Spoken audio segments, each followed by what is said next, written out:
धमकी दी है कि अगर अमेरिका एटम बॉम्ब से हमला करेगा तो मुंह तोड़ जवाब दिया जाएगा।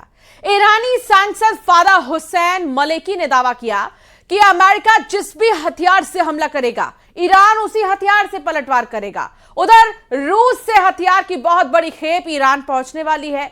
रूस ने बैलिस्टिक मिसाइल के पार्ट, विस्फोटक, लड़ाकू ड्रोन और गोला बारूद की शिपमेंट ईरान भेज दी है। इस बीच ईरान ने यूरोप में अमेरिकी सैन्य अड्डों पर भयानक हमलों के सिग्नल दे दिए हैं। देखिए रिपोर्ट।